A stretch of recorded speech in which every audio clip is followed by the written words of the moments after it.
hermanos y hermanas, sin más demoras, al Evangelio y la palabra del día de hoy. Lectura del Santo Evangelio según San Marcos. Jesús entonces atravesó el lago y al volver a la otra orilla una gran muchedumbre se juntó en la playa en torno a él. Y en eso llegó un oficial de la sinagoga llamado Jairo, y al ver a Jesús se postró a sus pies suplicándole: mi hija está agonizando. Ven e impón tus manos sobre ella para que mejore y siga viviendo. Jesús se fue con Jairo. Estaban en medio de un gran gentío que lo oprimía. Se encontraba allí una mujer que padecía de una derrame de sangre desde hace 12 años. Había sufrido mucho en manos de muchos médicos y se había gastado todo lo que tenía. Pero en lugar de mejorar, estaba cada vez peor. Como había oído lo que se decía de Jesús, se acercó por detrás entre la gente y le tocó el manto. La mujer pensaba: si logro tocar, aunque solo sea su ropa, sanaré.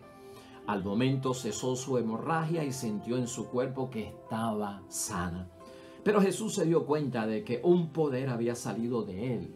Y dándose vuelta en medio del gentío preguntó: ¿quién me ha tocado la ropa? Sus discípulos le contestaron: ya ves cómo te oprime toda esa gente y preguntas quién te tocó. Pero él seguía mirando a su alrededor para ver quién le había tocado. Entonces la mujer, que sabía muy bien lo que había pasado, asustada y temblando, se postró ante él y le contó toda la verdad. Jesús le dijo: hija, tu fe te ha salvado, vete en paz y queda sana de tu enfermedad. Jesús estaba todavía hablando cuando llegaron algunos de la casa del oficial de la sinagoga para informarle: tu hija ha muerto. ¿Para qué molestar ya al maestro? Jesús se hizo el desentendido y dijo al oficial: no tengas miedo, solamente ten fe. Pero no dejó que lo acompañaran más que Pedro, Santiago y Juan, el hermano de Santiago. Cuando llegaron a la casa del oficial, Jesús vio un gran alboroto. Unos lloraban y otros gritaban. Jesús entró y le dijo: ¿por qué este alboroto y tanto llanto? La niña no está muerta, sino dormida. Y se burlaban de él. Pero Jesús los hizo salir a todos. Tomó consigo al padre, a la madre y a los que venían con él y entró donde estaba la niña. Tomándola de la mano, dijo a la niña: Talita cumi. ¿Qué quiere decir, niña? Te lo digo, levántate. La jovencita se levantó al instante y empezó a caminar. Tenía 12 años. Qué estupor más grande, quedaron fuera de sí. Pero Jesús les pidió insistentemente que no lo contaran a nadie. Les dijo que dieran algo de comer a la niña. Lo proclamado, hermanos y hermanas, es palabra del Señor. Gloria a ti, Señor Jesús. Pues ahí lo tenemos, hermanos y hermanas. Que ya hoy es martes, hermanos y hermanas, de la cuarta semana del tiempo ordinario en nuestro calendario litúrgico. Estamos en un gran evangelio muy conocido por todos nosotros, San Marcos capítulo 5, versículos 21 al 43. Algo largo el evangelio de hoy. Es la sanación, hermanos y hermanas, de la hemorroísa. Es la sanación y vuelta a la vida de la hija de Jairo. ¿Qué encierra todo este testimonio de la vida de estas personas al encontrarse con Jesucristo Salvador? Pues hoy vamos a estar enfocando todo esto, hermanos y hermanas, dentro de todo lo que se puede decir de este santo evangelio. Lo vamos a enfocar en materia de hablar de la fe y tener cuidado con la suerte, hermanos y hermanas. Hay una gran confusión de parte de la gente que creen que algunos cristianos lo que tienen es suerte, no que tienen fe. Y hoy nosotros vamos a estar trabajando con esto, hermanos y hermanas. Fíjate, ¿y por qué decimos esto? Porque la hemorroísa lo que hizo fue tocarle a Cristo el manto o tal vez lo que colgaba del manto de nuestro Señor Jesucristo, ¿no? Y eso es como, para algunas personas, como si fuera un amuleto. Entonces esta mujer tenía fe o se salvó porque creyó en la suerte de tocar el manto de Cristo como si fuera un amuleto. En el caso de Jairo, hermanos y hermanas, ¿tuvo fe acerca de su hija y su sanación o la vuelta a la vida? ¿O fue cuestión de un golpe de suerte? Tenemos que acordarnos que a Jairo, nuestro Señor Jesucristo le dijo: tu hija no está muerta, ella está dormida. Oh, wow. Entonces lo que pasó aquí fue una cuestión de ¿qué? De suerte.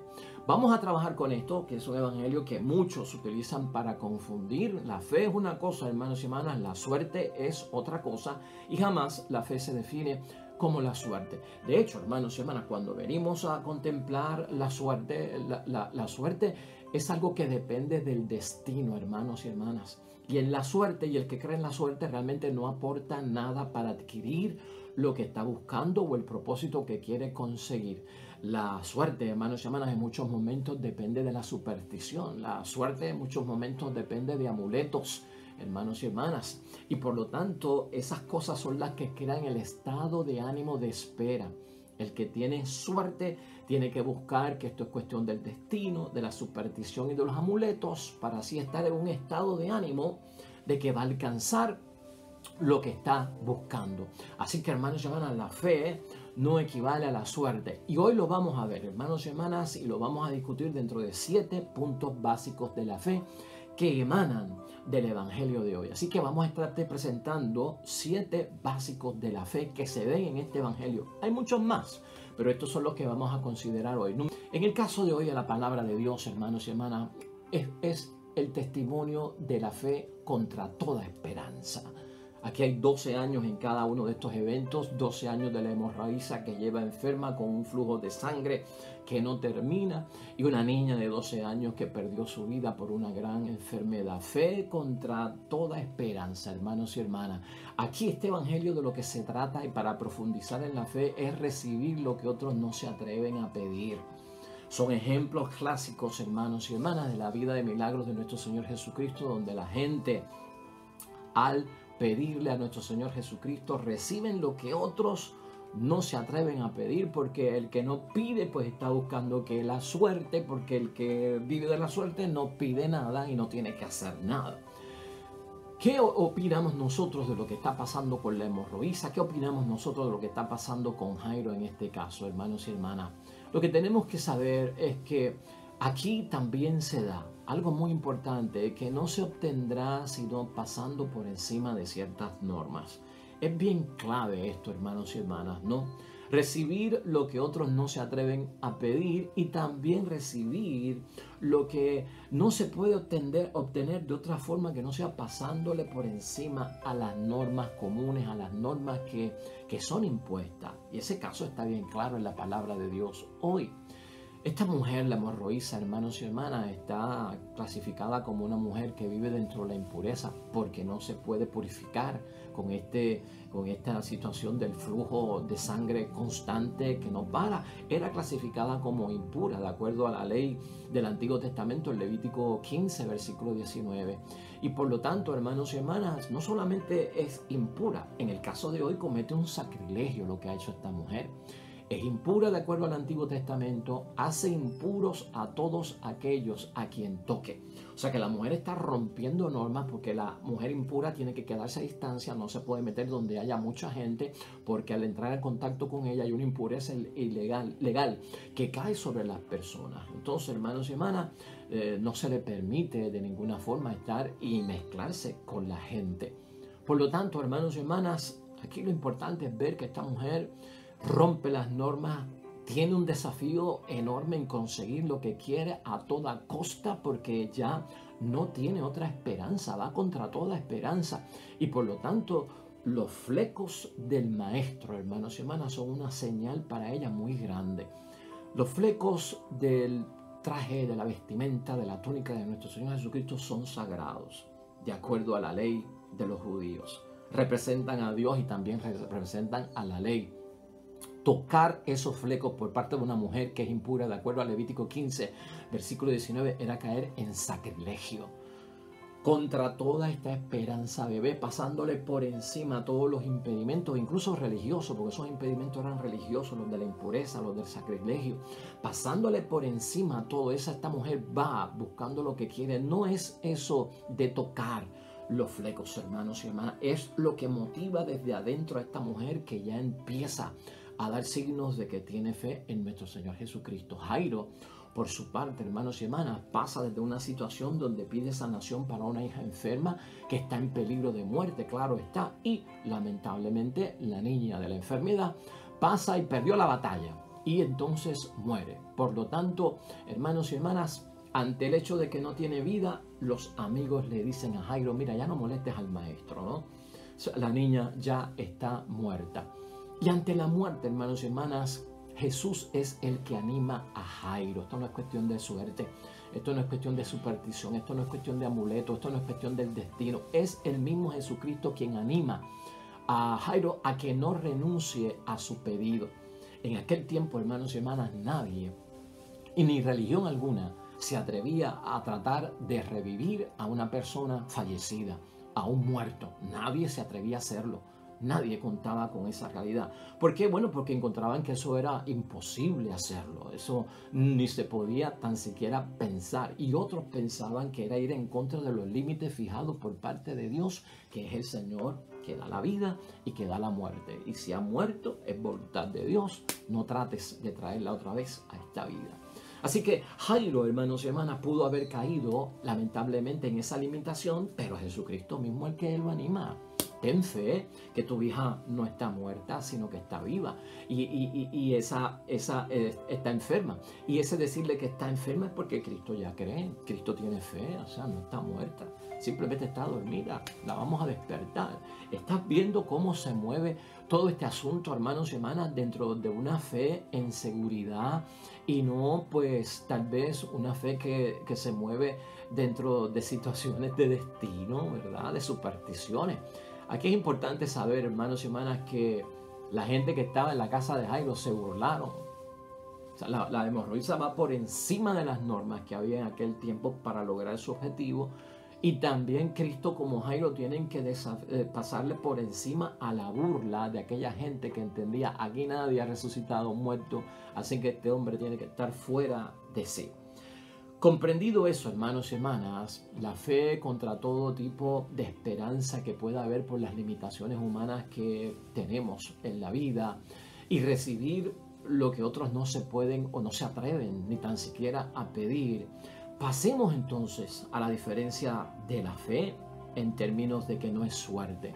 Y aquí en primer lugar, vamos a tocar unos puntos muy importantes. En primer lugar, hermanos y hermanas, Jesús da vida.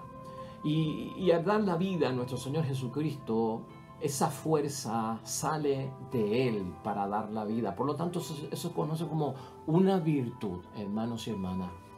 Y Jesús da la vida en cualquier término, hermanos y hermanas, y en el caso que lo estamos examinando hoy, sin que lo haya visto o que sin que lo haya querido. Es en el caso de la hemorroísa, ¿no? Sin que lo haya visto y sin que lo haya querido, da la vida nuestro Señor Jesucristo, porque esa es la finalidad, sacar a esta mujer de una terrible situación que la lleva viviendo dentro de una amargura y en riesgo de perder la vida por 12 años. Por lo tanto, no clama a Dios la mujer, hermanos y hermanas, no clama a Jesús la mujer. Es como cuando Dios nos crea, que uno no ha clamado a nadie para que uno sea creado, pero Dios nos crea, ¿ves? Sin nuestro consentimiento, podríamos decir, ¿verdad? Dios nos crea sin nosotros solicitar, querer tener la vida. Hay estaciones de Dios, hermanos y hermanas, que como que nosotros no tenemos que pedirlo. La hemorroísa no pidió ni manifestó muchas cosas, ¿verdad? Verbalmente, pero fue capaz de tocar y ser sanada en aquel momento. Y aquí lo que estamos viendo, hermanos y hermanas, es el poder que tiene nuestro Dios en sí solo para poder hacer lo que nosotros necesitamos aunque tú creas que ni te ha visto o que no te ha escuchado o no te tiene en cuenta. Si clamas a Él, hermanos y hermanas, de alguna forma, Él escucha y Él está atento. Así que partimos de ese gran principio, hermanos y hermanas. De Jesús emana una fuerza que aunque tú te creas que no está consciente o no se ha dado cuenta o no sabe quién es el que está pidiendo, Él está consciente y lleva un mensaje bien claro y por eso hoy ocurre ahí. Dios sabe de tu situación aunque tú creas que Él no se ha dado cuenta. En segundo lugar, hermanos y hermanas, Jesús invita a renovar nuestro modo de ver a Jesús. Tenemos, estos dos casos. Vamos a renovar nuestro modo de ver a Jesús. Eso está implicado en la fe que llevamos todos, hermanos y hermanas. Jesucristo es nuestro Salvador. Y eso hay que tenerlo de lleno dentro de la fe, hermanos y hermanas. Jesucristo es nuestro Salvador y tiene poder ante la enfermedad y tiene poder ante la muerte. Vamos a ver a Jesucristo de otro modo, hermanos y hermanas. O sea, es serio lo que estamos diciendo. Tiene poder ante la enfermedad para devolver la salud. Tiene poder incluso ante la muerte, si nos llegara a tocar la muerte, para devolvernos la vida. O sea, en eso consiste nuestra fe. Esto no es cuestión de superstición, esto no es cuestión de amuletos, hermanos y hermanas. Esto no es cuestión del destino. Esto no es cuestión de nosotros creer en la suerte. Vamos a echarle ganas a lo que es verdadero, hermanos y hermanas. Y entonces, por lo tanto, veamos a Jesucristo como lo que es, nuestro Salvador, y quien viene a libertarnos, a liberarnos de todos esos males, de la enfermedad, incluyendo la muerte. En tercer lugar, hermanos y hermanas, esta fe que se menciona aquí, que estamos recostados de ella y que queremos definir a gran escala, esta fe, ¿de qué se trata? Y esta fe, ahora vamos a entrar a contestar las preguntas que hicimos al principio.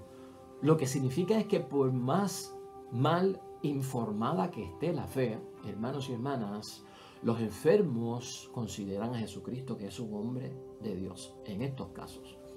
El caso que estamos viendo aquí. Acuérdense que la gente confundía a Jesucristo que si era Elías, que había vuelto a la vida, que si era un gran profeta, ¿verdad? Pero esta gente es tan consciente, aunque mal informados puedan estar, de que este hombre es de Dios. Hasta ese nivel puede agarrar uno, ¿no? Primero hablamos de reconocer a Jesucristo como nuestro Salvador. Pero esta gente, ¿qué conocimiento tienen de Jesucristo como el Mesías y como el Salvador? Esta gente lo que saben es que Jesucristo es un hombre de Dios. Pero Jesucristo es más que un hombre de Dios. Están mal informados, pero esa sencillez, eso mínimo basta. Porque lo están considerando que viene de Dios. No viene de la suerte, no viene de la superstición, no viene de los amuletos, no viene del destino. Viene por parte de Dios. Y así tenemos que ser nosotros, hermanos y hermanas. Aunque en muchos momentos hemos visto que no hay necesidad de profesar en muchos momentos la fe para recibir el milagro o que alguien lo solicite directamente. Nosotros hemos visto eso en la Sagrada Escritura, hermanos y hermanas. La hemorroísa, por su lado, dice la palabra, había oído lo que se decía de Jesús. Eso es todo lo que se sabe. Ella había oído lo que se decía de Jesús y de Jesús se decía un montón de cosas. Jairo, hermanos y hermanas, por su cuenta, lo que se da cuenta es de que la gente en su casa se burlaron de Jesús. Y tal vez creyeron que era un charlatán, que era un impostor. Con eso es lo que cuentan ellos, hermanos y hermanas. Y fíjate cómo la fe actúa. Por más mal informada que pueda estar la fe, Dios actúa porque estamos reconociendo que por lo menos esto viene de parte de Dios. En segundo lugar, hermanos y hermanas, en términos de lo básico que envuelve la fe que estamos definiendo aquí, Dios obra en la fe tal y como se encuentra. Y eso es lo que vemos nosotros en la palabra de Dios hoy. Y tal como se encuentra la fe es una forma sencilla, sin teología ni grandes textos de definición de la fe, porque a veces estamos como que tratando de leer todos los libros posibles de la fe para poder tener fe. A veces estamos tratando de hacer todos los ejercicios espirituales para tener fe. Aquí Cristo, hermanos y hermanas, es signo de que se mueve en medio de gente que es sencilla y que no están muy educados en texto y no tienen mucha sabiduría acerca de lo que es la fe. Hermanos y hermanas, una mujer como la hemorroísa que con solo tocar su ropa entiende que quedará sana por el poder que lleva este hombre dentro de sí. Y Jairo, un hombre que es animado por parte de Cristo, no tengas miedo, sino ten fe. Eso es todo, hermanos y hermanas, lo que ellos reciben de información. Ahí está la sencillez de su fe y no es algo complicado. Podemos nosotros tener eso para lograr el milagro en nuestras vidas y que ocurra lo que estamos buscando por parte de Dios. Cuestión de definirlo dentro de ese punto de vista, tal y como se encuentra tu fe.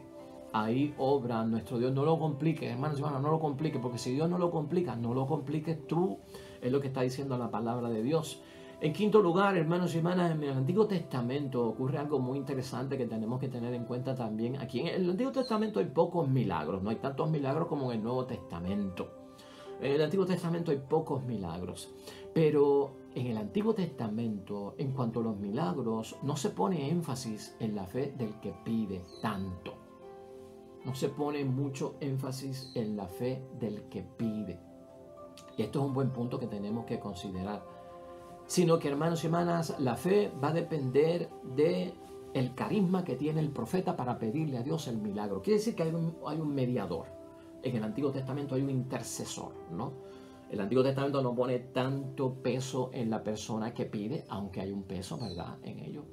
Pero en el Antiguo Testamento se pide a través del profeta, porque el profeta es el que tiene contacto con Dios y es el que tiene el carisma de lo que le está pidiendo uno resolver ante Dios, y es a través del profeta que se da, es a través del profeta que se comunique. Y por eso es que estamos diciendo que el énfasis no se pone tanto en aquel que pide. Por lo tanto, hermanos y hermanas, el profeta tiene la fe en el Antiguo Testamento, el profeta tiene el carisma y es quien pide a Dios el milagro. Entonces aquí lo que tenemos que nosotros pensar, hermanos y hermanas, es en que todavía nosotros podemos entender, por las grandes experiencias que tenemos en la fe, que hay intermediarios que pueden tener la fe que nosotros pedimos ante Dios y que pueden interceder por nosotros. Eso no ha desaparecido. Eso no ha desaparecido y todavía es vital que lo entendamos, hermanos y hermanas. Nos podemos apoyar en otras personas. Podemos pedir a las personas que tienen los carismas para que ocurran nuestros milagros e intercedan por nosotros, porque ellos no tienen el poder. El poder lo tiene Dios. Pero ciertamente ellos tienen ventaja, podríamos decir, sobre nosotros un tanto, de poder interceder por nosotros. Esto no se puede olvidar, hermanos y hermanas, en el sentido que nos habla la palabra de Dios hoy, la persona, el intermediario y sobre todo Dios. Por lo tanto, hermanos y hermanas, la fe tiene un camino muy abierto al espíritu comunitario, a la intercesión, a la empatía, al otro tener en mente lo que me está pasando a mí delante de Dios. Eso no se puede ignorar, hermanos y hermanas, y no se puede pasar por alto. Y queda plasmado hoy. El poder de la fe actúa tanto por medio de aquellos, hermanos y hermanas, que están en medio de nosotros y también a través de nosotros. ¿Te acuerdas del hombre paralítico que lo subieron al techo y lo bajaron para que se encontrara con nuestro Señor Jesucristo? Jesús admiró la fe de los que llevaron el paralítico. Del paralítico, dijimos nosotros, ni manifestó que quería perdón de los pecados, ni sintió culpa que se la pidiera a Dios, no estaba esperando perdón tampoco, no pidió sanación. Jesús se admira de la fe de los que creían, de los que intercedieron por él, de los que hicieron el esfuerzo por llevarlo, hermanos y hermanas. O sea que debemos nosotros, de acuerdo a la palabra de Dios, saber que hay intercesión. Nos podemos apoyar en la fe de aquellos que están más cerca de Dios, que tienen santidad, que logran tener el carisma de la sanación, el don de la sanación. Eso queda plasmado hoy también en la palabra de Dios y es elemento básico, hermanos y hermanas, para cada uno de nosotros delante de Dios. Vamos a recordar aquí también, hermanos y hermanas, y lo dijimos al principio, la fe no tiene que ver nada con la autosugestión. Hoy en día hay muchas personas que creen que los milagros de Cristo pues son de autosugestión y que lo que dicen que Cristo los sanó están basados precisamente en la superstición o la autosugestión. Bueno, la autosugestión, hermanos y hermanas, en el mundo supuestamente es lo que da el impulso que necesita la gente para poder tener valor y creer que algo se va a desarrollar, ¿no? Es como una autosugestión, autosugestiónate, créelo y lo vas a alcanzar y sigue pensando en eso y lo vas a traer y cuando tú menos lo piensas, ¡pum!, ahí está, porque estoy autosugestionado, estoy como hipnotizado de que eso va a ocurrir. Entonces, eso no es fe, hermanos y hermanas, eso no es fe. De hecho, la autosugestión no tiene fuerza de prueba ante el plano que es médico, ante el plano que es científico. La autosugestión tampoco tiene prueba, hermanos y hermanas, ante el plano en el que nosotros estamos, que es el plano religioso. La fe, en todo caso, necesita de gente decidida, de gente valiente, hermanos y hermanas, de gente dispuesta. Eso es lo que nosotros estamos buscando y eso es lo que nosotros vemos hoy. Aquí la hemorroísa no estaba autosugestionada y aquí Jairo tampoco estaba autosugestionado. hermanos y hermanas. Aquí lo que vemos son gente que están batallando, gente que están luchando, gente que quieren obtener algo y lo están buscando. La gente que tiene fe, que va en contra de toda esperanza. La gente que se atreve a pedir lo que otros no se atreven a pedir. Eso es lo que queda aquí de manifiesto. Esto no es autosugestión como pensan algunas personas. Lo que pasa en los milagros de Cristo, hermanos y hermanas, tiene importancia en el plano religioso y tiene importancia en el plano científico y tiene importancia en el plano médico, hermanos y hermanas. Porque son hechos reales, no son autosugestivos. Así que eso tiene que quedar claro en medio de nosotros. En séptimo lugar, hermanos y hermanas, la suerte nos ayudará en la vida. Lo que decíamos ahorita, es cuestión de suerte. Tienes un problema, que te ayude la suerte, que tengas suerte. Yo no sé, yo tengo un problema cuando la gente, en vez de decir que tengas éxito, dicen que tengas suerte. Porque ya hemos definido lo que pasa con la suerte. En la suerte todo depende del destino, hermanos y hermanas. Y entonces yo no aporto nada, sino que yo me pongo a esperar que eso ocurra o no ocurra. Es una situación tan desgraciada la de la suerte, porque hay mala suerte y hay buena suerte. Y la suerte, hermanos y hermanas, es como, lleva como que las de perder en algún sentido, ¿no? Porque puede ser que ocurra y puede ser que no ocurra. Y entonces yo me siento ahí sin ningún plan. Eso es bien contingente, hermanos y hermanas. Yo no sé si va a pasar. ¿Cómo tú vas a decir que tú tuviste suerte? La persona que te dice que tú tuviste suerte cuando tú lograste algo te está diciendo que tú eres un bueno para nada. Porque el que tiene suerte, hermano, no hizo nada, no luchó, ¿no? Cuando tú tienes éxito, tú te fajas, tú luchas, tú vas por lo que tienes que hacer. Ahí es que tú logras las cosas, ¿no? Tienes un sacrificio, tienes que sudar, tienes que estudiar, tienes que fajarte, tienes que echarle ganas, ¿verdad? Tienes que hacerlo hasta con incómodo, tienes que renunciar a muchas cosas. El éxito es un sacrificio, hermanos y hermanas. ¿Cómo va a decir la gente que tuviste suerte? O sea, no vamos a caer en esa trampa, hermanos y hermanas, cada uno de nosotros, pensar en que Jairo tuvo suerte y en que la hemorroísa tuvo suerte y los que fueron tocados supuestamente por Dios en el Antiguo Testamento y el Nuevo Testamento son gente que tuvieron suerte. No, hermanos y hermanas, esto se trata de plan divino, aquí está la obra de Dios, aquí esto no es casualidad, esto no es accidental, esto no es fortuito. No, hermanos y hermanas, esto cae dentro de un plan todo. La fe cae dentro de un plan que es el plan de salvación por parte de Dios para cada uno de nosotros. Así que no creas en eso de que la suerte ayudó a la gente o que la suerte de alguna forma, hermanos y hermanas, te va a ayudar. Una fe como esa, hermanos y hermanas, es un peligro. En octavo lugar, hermanos y hermanas, una fe condicionada por las necesidades del momento es capaz de motivar a nuestro Señor a mirarnos y actuar. Y fíjate, cuando estamos hablando de una fe condicionada por las necesidades del momento, cuando nosotros tenemos situaciones serias y cuando nuestra vida está en peligro y cuando nuestra vida es amenazada, a veces es cuando mejor nos ponemos el traje de la fe o mejor nos cae nuestra vida religiosa o nuestro acercamiento a Dios, ¿verdad? Cuando estamos en peligro, cuando hay situaciones difíciles. Y aunque alguien puede decir, wow, pero te estás acercando a Dios porque tu papá está enfermo, porque tu esposa tiene cáncer o porque está pasando por una situación delicada, ahora es que te vienes a acercar a Dios. La fe, hermanos y hermanas, a veces está condicionada por esas necesidades del momento, que fue lo que le ocurrió a la hemorroísa, que no sabemos qué práctica religiosa tenemos. Jairo, que era jefe de la sinagoga, qué expectativas tenía de Jesucristo. Pero en ambos casos lo que acerca a la hemorroísa y a Jairo es la necesidad del momento. Y la necesidad del momento es, hermanos y hermanas, que hay vida en peligro y hay vida que está amenazada. Y ante una vida en peligro y ante una vida amenazada se conmueve el corazón de misericordia de nuestro Dios para actuar y realizar el milagro. Así que ahí también Dios obra, hermanos y hermanas. Eso no es menos valioso para Dios. Eso no es menos valioso para Dios. O sea, hay fe constante, siempre tengo fe en las buenas y en las malas, en la salud y en la enfermedad, en la prosperidad y en la penuria. Siempre tengo fe. Y hay otros que como que desarrollan la fe en el momento de la crisis. Pues eso no es menos importante para Dios, hermanos y hermanas, y dependiendo del caso de las personas, Dios se va a fijar en ello. Eso es asunto de nuestro Dios. La fe constante, hermanos y hermanas, que siempre está ahí, es muy buena. Y otros van a agarrarse de la fe en ciertos momentos, y tú sabes que el día que se agarren en medio de la necesidad de esa fe y logren lo que están buscando con el favor de Dios, en el nombre de Dios deben de convertirse y deben de ser personas más cercas del Dios del cielo.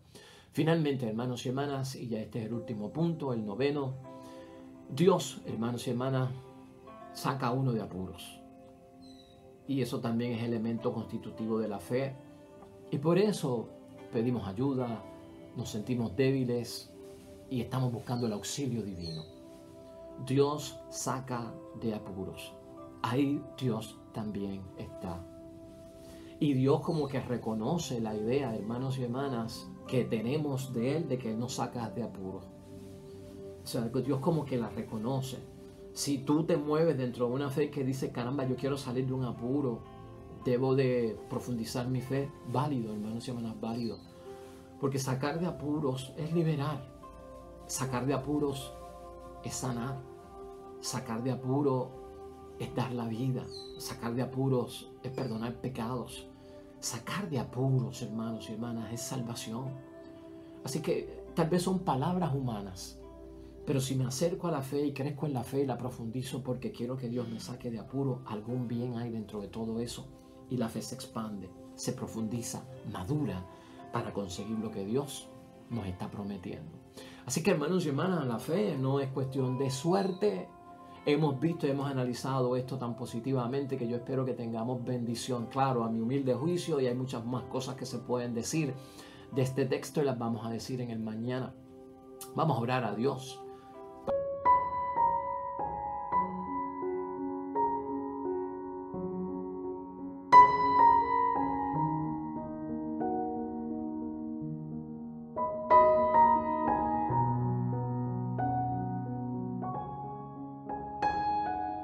Amén y amén. Pues hasta ahí llegamos hoy, hermanos y hermanas, y en el nombre de Dios lo dejamos ahí. Mañana un nuevo evangelio, nueva meditación con el favor de Dios, sea de bendición. Hoy la palabra y la reflexión de ella en nuestras vidas. El Señor esté con ustedes. Bendición de Dios Todopoderoso, Padre, Hijo y Espíritu Santo, descienda sobre ustedes y permanezca para siempre. Nos vemos mañana con el favor de Dios. Hasta luego.